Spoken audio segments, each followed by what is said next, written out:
Okay, friends, this is World Bee Day. Jeff Pettis and Jürgen Binder. It's a pleasure to be with you, Jürgen. Yes. On World Bee Day. On World Bee Day. On World Bee Day. Jeff, you are president of Apimondia for more than 2 years. Yeah. And what is your experience with this position? Well, it's been fun and challenging. Part of the challenges have come about because of COVID, because we hold a meeting every 2 years around the globe, and we scheduled one for Russia, and then of course Russia has some issues, but in any case, so from the standpoint of Apimondia in general, we're doing fine. From the standpoint of organizing congresses, it's been difficult. It's been a difficult year and a half. We were supposed to meet in 2021 in Ufa, Russia, and we still had that plan. We moved it to 2022, and then Russians' aggression towards Ukraine, we had to stop that, and we sought an alternate site in Istanbul because we needed to vote on future congresses and we need to elect officers. So we felt we needed to have a congress. Yeah. Okay. But Jeff, would you say one word about our friendship to the Russian beekeeper? Sure.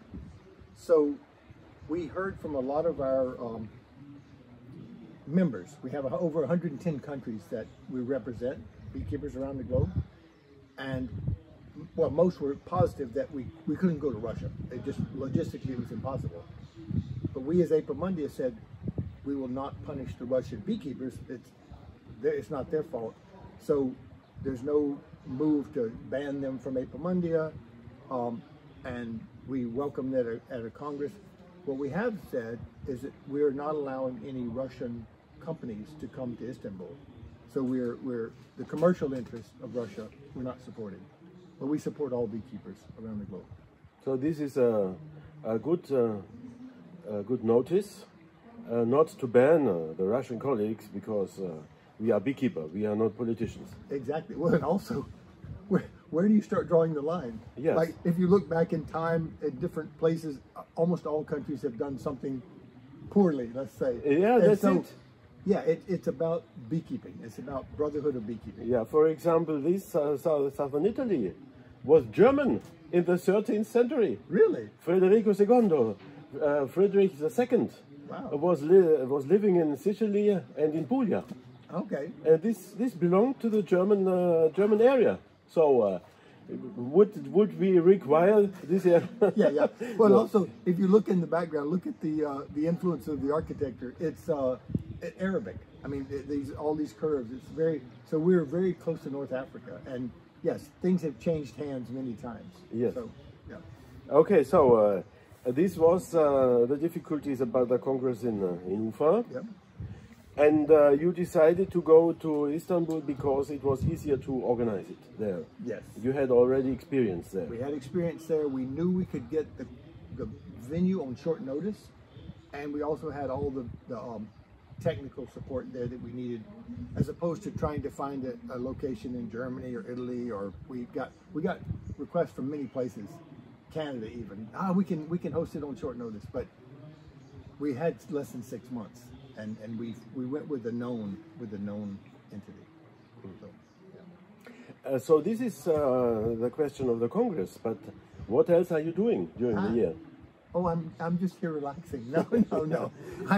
We're here in Pantelleria, Italy, on a small island in the Mediterranean, middle of the Mediterranean, and we're meeting to discuss free-living honeybees. So they could have swarmed from managed colonies, but most of this island is a national park in Italy, and there are a number of wild colonies, which we will see some this afternoon, in the rocks and the cliffs. There's not so many trees, but they're in the rock cavities.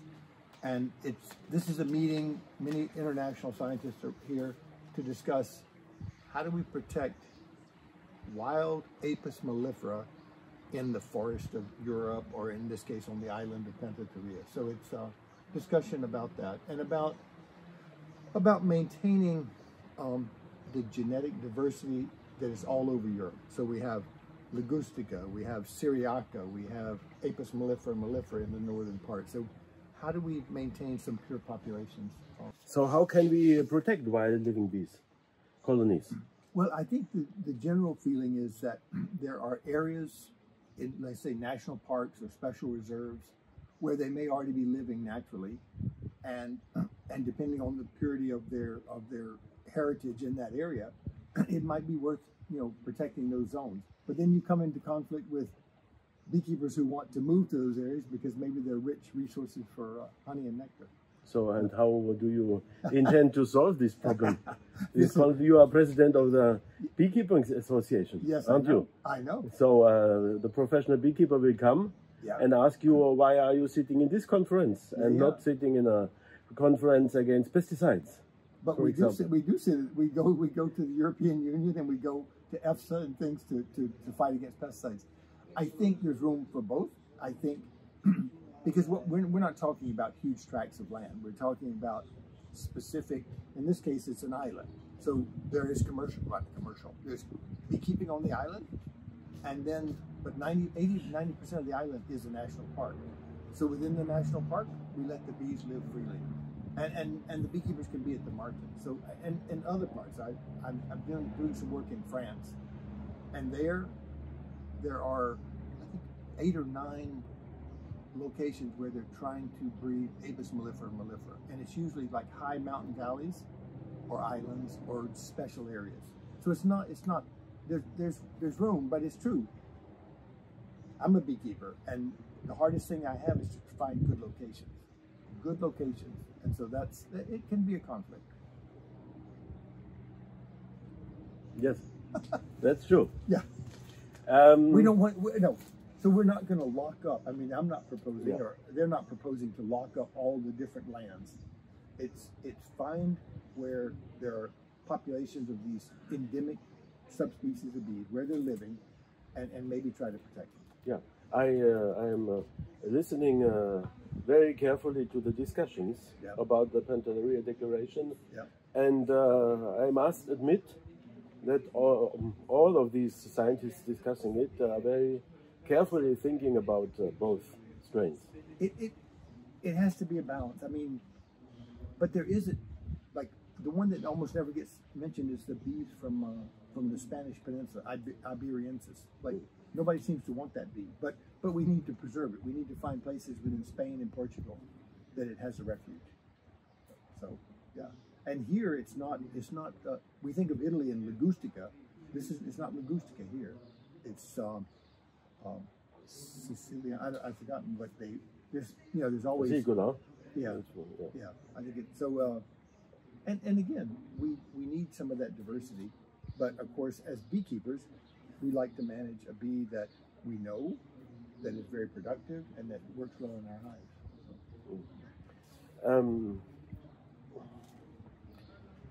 In regard to Apimondia itself, what has changed? Besides from the difficulties of COVID, and what do you think should change in the near future? Yeah. Well, we've added, for the congresses, we've added a professional congress organizing group that we work with, and that's streamlined the congresses, so that's good, and it creates a more consistent line of revenue. So we work in 3 parts: Apimondia, the congress organizer, and the local committee. And we share the responsibility, but the Congress organizer, and this is important, the Congress organizer takes the financial risk up front. Because let's say it used to be, if Germany were to bid and Apimondia, both are like, okay, we sign a big contract with the venue for a big meeting hall for a week. That's a big commitment. But right now, the Congress organizer accepts that responsibility. They're professionals at it. So. But so on that front, we're feeling better about the congresses. What we need to do is we're supported by our members, but we're trying to give more back to the members, find ways to give more information back, work together on pesticide issues, honey fraud, things like that. And to do that, we could use some professional staff. Right now, we're virtually an entire volunteer organization. A volunteer world organization. Yes, I'm volunteering all of my time. I think, you know, but it's, we need, it would be nice if we had the people, we have scientific chairman and thing, if those were an advisory board, and yet we had a core part of Apimondia that was a paid staff with that could manage the things and look for funding from different good sponsors, not the I won't mention names of the world, but some, you know, not from agrochemical companies and things like that. But we haven't been very active in seeking outside funding. I think we can do better there. What is next step for Apimondia? Well, we trying to implement some of these ideas. We starting in Istanbul, we will have an option to view the Congress virtually. So we'll stream all the talks, which is way too much.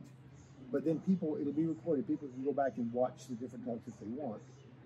But we're also bringing in a reporter of sorts, and it's a he in this case, he and maybe she will work together, and each day at the beginning and end of the day, they'll do a little news report from Apimondia. So we're trying to become more interactive, because not everyone can fly around the world to attend these congresses, but if over a 4 to 5 day period, you can tune in and get a flavor of, let's say, Istanbul or Santiago, Chile, I think it's a good thing. This is a good thing. Yeah. It also cuts down on our carbon footprint. Because if we had an event in the Philippines on stingless bees, and if I'm not mistaken, we had 70,000 people tuning in from across the globe. That's incredible. And so there's a huge opportunity there. It was free, but if you think about a Congress and even a very small fee, and people can watch what they want to watch, it's a way to go. It's a way of the future, I think. Nothing replaces face to face. No. We have to keep meeting face to face, because and by moving around the globe, we're in Asia, then we're in Africa, and then we're in Europe, wherever we draw from those beekeepers in that area, and it gives them a chance to come together. And so I love face to face. I'm very old school that way. Yeah, and you start understanding different opportunities and different experiences much better. Yeah. That's true. Yeah. When I was in Canada, I realized, not at the beginning, but during the conference, that the Canadian beekeepers were giving presentations. And when I dropped in, I thought, well, this is interesting for me as beekeeper. Much more, maybe, than a scientific paper where I don't understand of course, the genetics or something. All this. So what do you think about giving room for beekeepers' experience in these conferences? We have these sessions we call roundtables, and some of those can be about issues about pesticides or things, but it's more interactive. It's not just someone up in front of the room talking and no interaction. And we started those in Montpellier, France, some years ago, and they're good. But the idea of having the beekeepers, let's say in Sri Lanka or Canada or wherever, come in and describe their operation. Yeah, that's what people really get interested about. You know, we have technical tours, either pre or post, and there we try to go out and see the local beekeeping. So, of course, that's, even as a scientist, I'm a scientist, and you can only absorb so much of those talks, the scientific talks. So yes, more workshops and roundtables. What do you think member countries can do to improve the work of Apimondia? For the first step, the easy step. Not rising up the membership fee would be one instrument, but nobody wants to pay more. Of course. So we structure our fees based on the UN designation of country, the gross domestic product of the country. So very affluent countries and middle countries and we'll say poor countries. So our fees are structured based on the country. But no, we don't really want to raise fees. What we'd like to do is be able to provide more information so that more people want to join. And we are considering a very large, we call it a platform, apicultural platform, where businesses can advertise. Thomas in France, I don't know the German company so well. There are some. I know there are. Sure, but Lysen in Poland. You'll know Lysen for in Poland. example, yeah. Lysen or Thomas in France, they can have a presence in advertising, but on that same thing, you can go and watch videos of someone going to Pantateria to this Congress, giving a synopsis of the Congress about what this was about, or maybe there's a video of some development project in Kenya where they're promoting sustainable beekeeping, or a new uncapping machine that some people, of course the vendor would have to pay to put that advertisement there, but a big platform where people can go and search information about beekeeping. There's some of those out there, but we thought we span the globe. We could. There's lots and lots of websites, but we see this as it'd be Apimondia driven with a lot of different aspects to it. That's brilliant. The commercial side of it, and also the information. And for example, an agenda, the calendar. Yeah. From these 110 members, they have 110 meetings, annual meetings, big meetings. I know. So, and we don't know about it. Well, and so you go, and maybe there'd be an interactive map even, interactive map. You click over here in Canada, the British Columbia honey producers are meeting, or the Canadian Honey Council or whatever. You go to Germany, and they have every March they have this meeting of the scientists and the beekeepers in Germany every March. And so yeah, it's hard to find the centralized information, and we could serve that role. Even our newsletter, we have yet to pull in all the activities that are happening around the globe. There are things happening all the time, and that's one thing we're trying to do more of, is sponsor symposia on specific topics. We're trying to do one in South Africa in November of this year, kind of promoting some African beekeeping techniques. But you and I talked about, we need to perhaps go to the European Union and knock on the door, European Commission, and have something on say, pesticides and agriculture. Yes, we should do this. We should do this. Yeah. Okay, we will think about it. Yes. And how to organize it. As you have now some more years in this association, to which point do you want to come for your presidency? If I could make us a bit more sustainable in terms of financially, maybe get this web thing going and start to populate it with good information, and have people begin to see that as where they can go to one location and find out a lot of information about beekeeping around the globe. I think that would be a huge success. And then just the getting our congresses so that people, if it's going to be in their neighborhood, they want to come. But then in the off years, they would want to attend virtually and still get information. No one can tune in for 4 to 5 days and just sit and watch remotely. But if we give them little bits, the best of Apimondia each day, and little, bit of exploring the city. We'll have this reporter go out and, have a kebab on the street in Istanbul, and in Santiago, Chile, have he or she go and they have these asados where they cook meat and stuff all afternoon, and you drink wine, and so just to visit an asado, get a flavor of the, and then go to the beekeepers, of course, and watch their operation. So that's what. So yeah, just broadening our base, becoming better virtually, although I like in person, and getting a better support from the correct and the right support from the beekeeping vendors and stuff around the globe. Okay. So this sounds good. Yeah, just have to do it. But tell the community here what you need. If we don't know what you need, we don't know what to give. Yeah. Well, I think watch for we haven't launched it yet. It's still in the formulation stage. This website, but the problem is we don't want to launch it until we have some good information, good videos on there. The vendors, I think, would come. The vendors would come once we show that people will visit the site. I think that's something that hopefully people would support, and see as one place to go for information. Beyond that, join Apimondia, come to Apimondia Congress and interact with your fellow beekeepers and support us in that way. Okay. Yeah. So let's try to do it. Go to Istanbul. Yep. Come to Istanbul. For the next Apimondia. The 24th through the 28th of August, so coming up very shortly. And then I don't know the exact dates. I should hold them in Chile, but it's in the same time period in Chile in 2023, Santiago, Chile. And I have a student in Chile running a beekeeping company, a small with 200 hives. Okay. And I was speaking with him a few days ago. He said he will organize a technical tour for us.